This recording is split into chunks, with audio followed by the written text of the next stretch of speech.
Stone Cold by David Slagle. A short story from League of Legends. Read to you by Prestige Edition.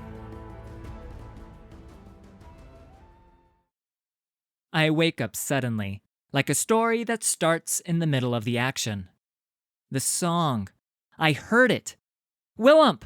I shout. "I heard the song again! Wake up!" I shove aside the snow that serves as our blanket and look my flufferific friend in the face. His whiskers are twitching, like they can feel my dream slowly fading. He growls, and his breath swirls into all kinds of shapes. But even though he's old and has hair in his ear holes, still, he's my best friend. I laugh as his beard tickles my nose. Nothing like a magical Yeti to bring me back to reality. Willump rolls over and starts scratching his grumbling belly. "You're always thinking about food," I laugh again. Laughing feels good. It helps me remember. My mom. We've been following her song across the Freljord, my mom's heart song. Everywhere we've ever been, she made a verse, and if I could only remember what each place was, I could find my way back to her. I could save her, like a hero in her stories. But I can only remember parts of the song when I'm not trying, and sometimes it's like my mom is out there singing. Like that! Did you hear that? "It's coming from the village," I bellow, pointing towards a patch of darkness beneath a frozen waterfall. Something inside me knows that's where the song came from. "Sword first, Willump. I'll cut through the wind." I shiver as we enter the clearing a few moments later, though I'm surrounded by scrazzly fur. Even this close, the village is mostly shadows. There are no people. If there were, I'd know, 'cause it's so cold I'd see their breath. "What is this place?" I ask. Willump growls wisely. "Naljog? That can't be its name. How would anyone know how to spell that?" Then Willump grumbles that it's the Yeti word for stone. The buildings are stones heaped really high. The pathways are stones too. Stones. Got it. So, it's not weird that the flowers are carved out of stone, right? And those furs hanging over a door? And that old rope? At least, it would be rope if it wasn't hard and gray.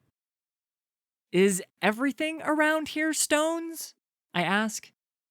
It's not fair. In the stories, stones at least have runes carved into them or something. I'm starting to wonder why the song led me here, when finally I see a person, their back turned beneath an archway. "My name is Nunu, and I'm here to help," I yell, and I pull at the person's shoulder. But when they topple into the light with a dull thwunk, I immediately realize they're stone too.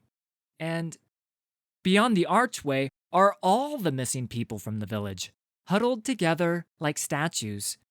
There's one who looks like a warrior, now dull and gray.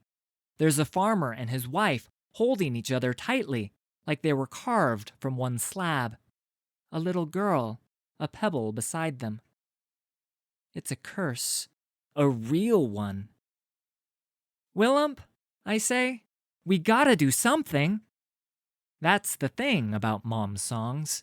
My favorites were always tales of heroes, more than a match for any curse.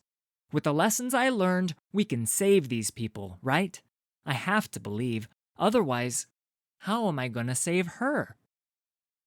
I remember one song, a myth about how Avarosa healed the turtle that carries the sea by giving it a big kiss. But I don't want my first kiss to be a statue. I make Willump kiss him, just in case, and watch as the stone gets stuck to his fur. I try saying the prayers Lysandra taught me, just in case. I make a dragon out of snow to scare the curse away, like Anivia did to fight the Southern Army. I even try pulling the sun closer, like how Braum thawed his village in the song my mom sang. But the sun's too far. Braum must have really long arms. Willump tries to comfort me. He says some curses can't be fought. Sometimes heroes don't win. But I remember what matters.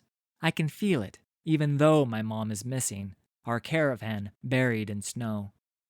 The feeling of being loved. That's what this village deserves. If we can't help these people, I tell Willump, then we're gonna help these statues. I smile and reach for my flute. I mean my sword. Svelsonger! Hero time! Ha! I can smell the curse, a hateful stench like coal. It has the weight of centuries, weight that could grind the years this child has left down to mere days. Here is where even heroes of song would question how they could fight. Blades, powerless against ancient magic. But Nunu is no mere hero. He is something better. He is a boy. He whoops and calls my attention to the frozen waterfall above us. We are close enough now that we can see them, nestled atop stillness. Krugs, stone creatures animated by magic, more than at home, living above a village such as this one. Their nest has dammed the water's flow, holding back the Freljord's lifeblood. I taste a hint of Nunu's intentions. It tastes like Krugs. Delicious. Hey, stony crabs! You took something from those statues! Nunu yells and hops onto my back without losing a beat, for the music is in his heart. The magic is his now. Swept up in his imagination, snow forms before us, gradually taking shape into a mighty snowball. I laugh as we ramble wildly, our merry burden growing so large that beneath us the village trembles, buildings stretching themselves awake, and still the snowball grows larger. The Krugs make only a tiny chitter as we leap into the air to the top of the waterfall, blotting out the sun. The Freljord goes white, the dam embraced by snow, even as it's torn apart. And then the earth roars. Icicles crack like bones made brittle by winter. The roar grows louder as the river coughs and clears dust from its throat, water tumbling into the village below. Did you see that, Willump? Nunu asks, but my eyes are already closed. I can feel a magic more powerful than the curse welling up to fill the village, casting shivers through my fur and bringing warmth to a world that is cold. It is the only magic that can save the Freljord, even the frozen dreams of my people, coveted by the Frostguard, pale in comparison to this magic, held in abundance by a child. Hope. His arms are around me now, and I hug him back with all four limbs, looking away so he does not see the snowflakes falling from my eyes. The curse has not lifted, but still, life has returned. And as it spreads, stone flowers washing away to make room for living ones. What curse could stand in its way? No evil can last if life embraces joy and refuses to hide. I reach onto the ground and pick up a chunk of ice, crushing it to snow between my paws. Hey! Nunu yells as I hit him in the face with a snowball, trailing the magic that swirls in his heart. As we play, the wind whips through the flute on Nunu's back, casting up stray notes. Then I finally hear it too. Her song.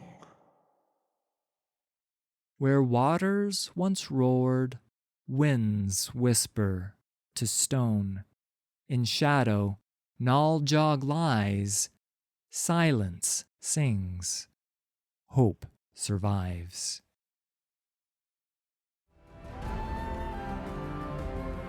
Thanks for listening. All credit for these stories goes to Riot Games and League of Legends. Full details can be found in the video description. If you enjoyed this production, please hit like and subscribe. There's a lot more coming.